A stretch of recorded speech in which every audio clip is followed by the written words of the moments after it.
Good morning, student. My name is Nitisha Kadu from your computer department. Now, this is our lecture of software testing. Now, in our previous lecture, we started our unit 5. So, we continue with our next topic of unit 5, that is testing tools and measurement. Okay. So, in our previous lecture, we learn about metrics and types of metrics. So, first, tell me what is metrics? क्या होता है metrics? Now here the matrix can be defined as a standard of measurement. Matrix क्या है? वो एक standard है किसका? Measurement का. Okay. So matrix is a unit use for describing और मेजरिंग द एट्रीब्यूट्स. मैट्रिक्स क्या है? वो एक यूनिट है. वो क्या डिस्क्राइब करता है? वो डिस्क्राइब करता है एंड मेजर करता है हमारे different attributes. Okay. So this is called as a matrix. Then we learn the types of matrix in our last lecture. So there are basically two types of matrix, that is product matrix and process matrix. Okay. So in last lecture we learn about our product matrix in detail. This product matrix is further divided into different categories like product matrix, then progress matrix and productivity matrix. Okay. So these topics we covered in our last lecture. Now today's lecture, what is process matrix and object oriented matrix in testing. Okay. So today we are going to learn about our other types of matrix, that is process matrix. Now first of all we start with what is process matrix. Now the software test matrix used in the process of the test preparation and test execution phase of the STLC. They are called as a process matrix. देखो process matrix क्या होता है? जो भी matrix use होते हैं किस में यूज़ होते हैं? प्रोसेस ऑफ टेस्ट प्रिपरेशन, मतलब टेस्ट प्रिपरेशन की जो प्रोसेस है उसके लिए जो यूज़ होता है एंड टेस्ट एग्जीक्यूशन की प्रोसेस में यूज़ होता है, that is called as the process matrix. तो ये प्रोसेस मैट्रिक्स में क्या क्या आता है? So the followings are generated during the test preparation phase of the STLC. देखो क्या क्या प्रिपेयर होता है in our test preparation phase. तो फर्स्ट आता है, देखो यहाँ पे फर्स्ट है टेस्ट केस प्रिपरेशन प्रोडक्टिविटी. तो अब जैसे मैंने बताया अभी कि प्रोसेस मैट्रिक्स क्या होता है, वो ये मैट्रिक्स होते हैं जो यूज़ होते हैं किस में यूज़ होते हैं? जो हमारा टेस्ट प्रिपेयर होता है उसकी प्रोसेस में और टेस्ट एग्जीक्यूशन की प्रोसेस में. Okay. So during our test preparation phase this all the things are generated. तो फर्स्ट क्या जनरेट होता है? Test case preparation productivity. So यहाँ पे देखो, it is use to calculate the number of test case prepare and the effort spend for the preparation of the test case. First हम लोग क्या प्रिपेयर करते हैं? फर्स्ट प्रिपेयर करते हैं हम लोग टेस्ट केस प्रिपरेशन प्रोडक्टिविटी. तो उसमें क्या होता है कि उसमें होता है हम लोग मेज़र करते हैं कि टेस्ट केस कितने टेस्ट केस हम लोग ने कैलकुलेट किए हैं और ये टेस्ट केस प्रिपेयर करने में कितना टाइम इन्वॉल्व हुआ है. सो इसके इक्वेशन क्या आएगा? Test case preparation productivity is equal to number of test cases that is divided by effort spent for the test case preparation. Okay. तो कैसे फाइंड होता है? फर्स्ट आप लोग को क्या आइडेंटिफाई करना है? कितने टेस्ट केसेस आप लोग ने जनरेट किए और ये टेस्ट केस जनरेट करने के लिए आपको कितना एफर्ट रिक्वायर था. सो देखो यहाँ पे फॉर एग्जांपल दिया है आप लोग को कि आपके पास आप लोग ने कितने टेस्ट केसेस जनरेट किए? 240 टेस्ट केसेस जनरेट किए. और आपके पास टेस्ट केस प्रिपरेशन कितने एफर्ट में आप लोग ने प्रिपेयर किया? In 10 hour. Okay. So test case preparation productivity क्या रहेगी? 240 divide by 10 is equal to 24 test cases per hour. Okay. So first आप लोग को क्या जनरेट करना रहता है? Test case preparation productivity. Then उसके बाद क्या आएगा? Test design coverage. So test design coverage क्या होगा कि it help to measure the percentage of the test case coverage against the number of requirement. देखो यहाँ पे टेस्ट डिज़ाइन कवरेज क्या रहेगा? ये एक परसेंटेज रहेगा. किसका इसका परसेंटेज रहेगा? एक तो आपका टेस्ट केस कवरेज और that is divided by the our number of requirement. तो देखो यहाँ पे total number of requirement map to the test cases divide by total number of requirement into 100। तो ये क्या हो गया आपका टेस्ट डिज़ाइन कवरेज का इक्वेशन। ओके, ये जो इक्वेशन है वो आप लोग को याद रखना है। It can be asked by the यहाँ by in the exam. Okay, so देखो यहाँ पे एग्जाम्पल दिया है। तो total number of requirement is equal to 100 and the total number of required map to the test case that is 98। तो कितना हो गया test design coverage 98 divide by 100 into 100, so 98%। So in this way you can calculate a test design coverage. Then next क्या है हमारा test execution productivity. तो इसमें क्या रहेगा, वो क्या डिटरमाइन करता है, it determine the number of test cases that can be executed per hour. Third क्या है हमारा क्या जनरेट होता है टेस्ट एग्जीक्यूशन प्रोडक्टिविटी। तो क्या डिटरमाइन करता है कि एक 1 आवर में हम लोग ने कितने टेस्ट केसेस एग्जीक्यूट किए। तो इसका इक्वेशन क्या आएगा आपका कि test execution productivity is equal to number of test case executed divided by effort spend for execution of test cases. Okay, so यहाँ पे देखो फॉर एग्जांपल दिया है आपको, आपका नंबर ऑफ टेस्ट केसेस क्या है 180 जो आप लोग ने एग्जीक्यूट किए हैं, और कितना टाइम में आप लोग ने एग्जीक्यूट किया है, तो आपका एफर्ट क्या है 10 इन 10 आवर। तो आपके test case production execution productivity क्या है 180 divide by 10 that is 80 test cases per hour. तो देखो ये जो आपका है test case preparation productivity and test execution productivity similar ही है, बट उसमें क्या रहेगा कि कितने आप लोग ने टेस्ट केस डिज़ाइन किए वो लिखने हैं, और इसमें क्या लिखना है कि कितने टेस्ट केस आप लोग ने एग्जीक्यूट किए। ओके, देन नेक्स्ट है टेस्ट एग्जीक्यूशन कवरेज। नाउ इसका इक्वेशन क्या रहेगा और ये क्या होता है, it is to measure that the number of test cases executed against the number of test case plan. Test execution कर मतलब कि आप लोग ने कितने टेस्ट केस एग्जीक्यूट किए और कितने टेस्ट केस प्लान किए। फॉर एग्जांपल आप लोग ने टेस्ट केस प्लान किए थे 100 पर आप लोग ने एग्जीक्यूट किए 98, तो उसके जो डिफरेंस है वो हम लोग यहाँ पे मेज़र करेंगे। तो कैसे मेज़र करेंगे, test execution coverage is equal to total number of test cases executed that divide by total number of test case plan to execute, कितने हम लोग ने प्लान किए थे और कितने हम लोग ने एग्जीक्यूट किए, उसका परसेंटेज निकालना है आपको। तो फॉर एग्जांपल हम लोग ने प्लान किए थे 240 टेस्ट केसेस एंड हम लोग ने कितने एग्जीक्यूट किए 160। तो हमारा टेस्ट एग्जीक्यूशन कवरेज क्या होगा 180 डिवाइड बाई 240 इज इंटू 100, तो कितना हो गया 75%। ओके, सो ये हमारा test execution coverage. Then next है टेस्ट केस पास। तो यहाँ पे देखो it is to measure the percentage number of test case pass. Test case pass में क्या रहेगा कि हम लोग उसमें परसेंटेज निकालेंगे कि हम लोग ने जितने भी टेस्ट केस एग्जीक्यूट किए हैं उसमें से कितने एग्जीक्यूट पास हुए। ओके, सो देखो फॉर एग्जांपल आप लोग ने 10 केस एग्जीक्यूट किए और उसमें से आप लोग 5 टेस्ट केसेस जो है उसका रिजल्ट पास आया। ओके, देन तो परसेंटेज कैसे निकालेंगे हम लोग, देखो यहाँ पे test case pass is equal to total number of test case passed divide by number of test cases executed, मतलब कितने टेस्ट केसेस आपके पास हुए और कितने आपने एग्जीक्यूट किए। तो देखो यहाँ पे फॉर एग्जांपल दिया है आप लोग ने टेस्ट कितने पास किए 80 और कितने एग्जीक्यूट किए 90, तो उसका परसेंटेज क्या रहेगा 80 divide by 90 into 100 that is 89%। Okay, so test case pass क्या होता है कि वो क्या मेज़र करता है कि कितने टेस्ट केस आप लोग ने पास किए।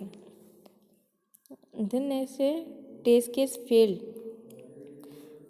तो क्या मेज़र करता है, it is to measure the percentage number of test case fail, कितने टेस्ट केस हमारे फेल हुए। सिमिलर पास जैसा ही है, तो पास में हम लोग ने क्या किया कि कितने हम लोग ने पास किए। ओके, उसका परसेंटेज निकाले और टेस्ट केस फेल पे क्या होगा कि कितने हम लोग ने टेस्ट केसेस फेल हुए वो उसके परसेंटेज निकालेंगे। So test case fail is equal to total number of test cases fail divided by total number of test cases जो हम लोग ने एग्जीक्यूट किए इंटू 100। सो यहाँ पे देखो फॉर एग्जांपल हम लोग ने 10 टेस्ट केसेस जो है वो फेल हो गए, सो 10/90 इंटू 100, तो हमारा परसेंटेज कितना है 11%। ओके, तो जितना minimum percentage test case fail का रहेगा उतना आपका प्रोडक्ट की क्वालिटी अच्छी होगी। ओके, देन नेक्स्ट है हमारा test case block. Test case block क्या होता है? It is to measure the percentage number of test cases block.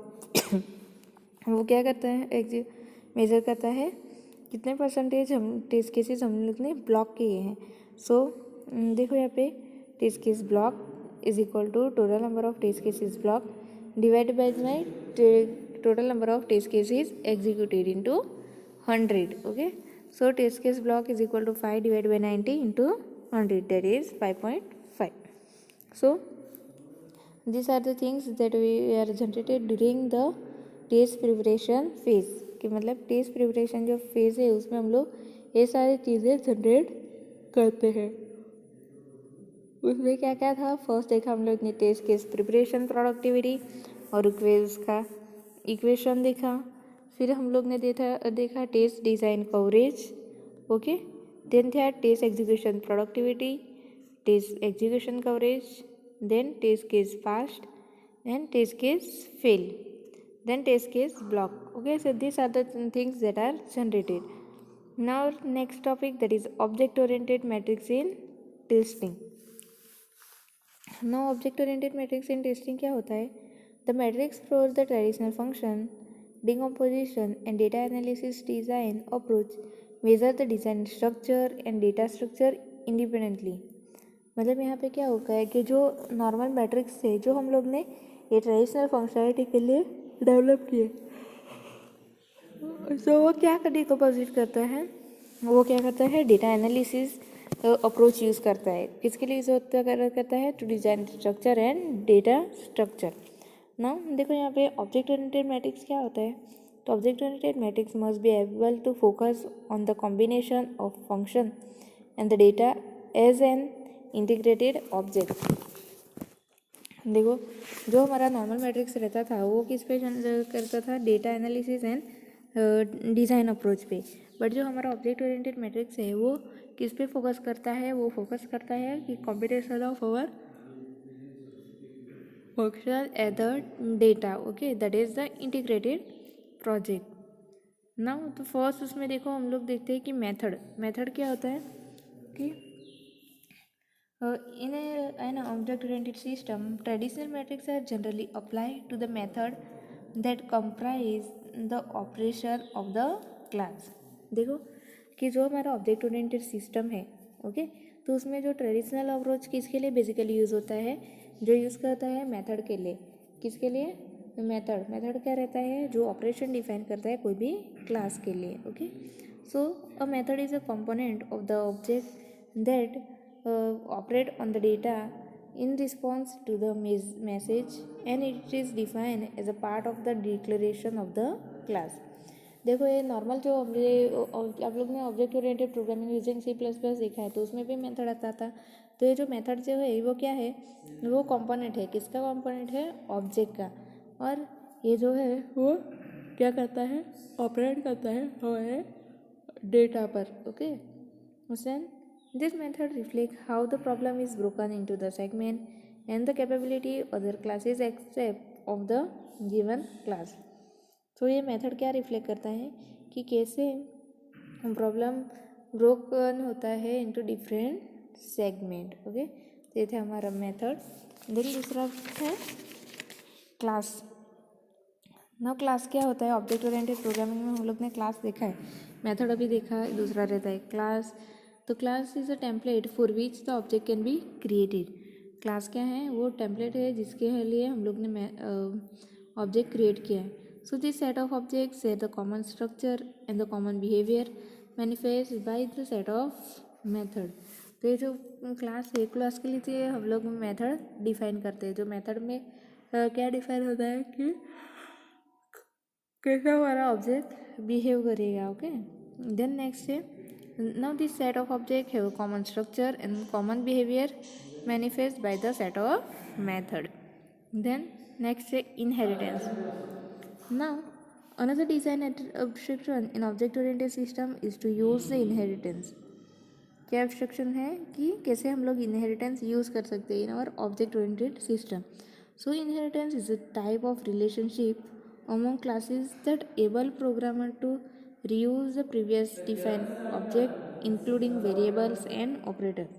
देखो यहाँ पे ये क्या है कि इनहेरिटेंस क्या होता है कि इनहेरिटेंस से हम लोग क्या करते हैं कि जो भी क्लास है उसके रिलेशनशिप, तो उसको मैं क्या करेंगे कि जो भी हम लोग ने प्रीवियसली डिफाइन जो सेक्शन रहेगा वो फिर से रीयूज़ कर सकता है इन अवर इनहेरिटेंस. ओके.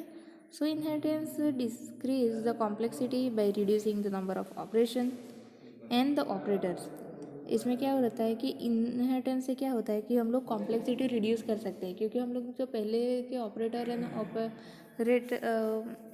वो ऑपरेटर है या फिर वो हम लोग फिर से यूज़ करते हैं. That reuse our previously define operators and variables. Okay. So the two metrics use to measure the amount of inheritance are depth and breadth of the hierarchy. So देखो यहाँ पे हम लोग ने यहाँ पे ऑब्जेक्ट ओरिएंटेड प्रोग्रामिंग जो है हमारा ऑब्जेक्ट ओरिएंटेड मैट्रिक्स है, उसमें पहला क्या देखा कि मेथड. उसमें क्या डिफाइन होता है? मेथड. तो मेथड क्या डिफाइन करता है? मेथड वो क्या होता है कि कंपोनेंट ऑफ द ऑब्जेक्ट का वो कंपोनेंट होता है और वो बिहेवियर डिफाइन करता है हमारे वेरिएबल का. देन दूसरा है हम लोग ने क्लास. क्लास क्या है कि टेम्पलेट है जिसमें ऑब्जेक्ट डिफाइन होते हैं और ऑब्जेक्ट क्रिएट होता है. देन इनहेरिटेंस से हम लोग क्या करते हैं कि जो भी पहले से डिफाइन ऑब्जेक्ट है, वेरिएबल है, ऑपरेटर से, उसको हम लोग रीयूज़ कर सकते हैं. Okay. Then next say what is the difference between the static and dynamic testing. Now here this is the difference between our static and dynamic testing. तो फर्स्ट डिफरेंस क्या है? It is extension of the compiler technology. Static testing क्या है? वो extension है किसकी? Compiler technologies की. और डायनेमिक टेस्टिंग क्या है?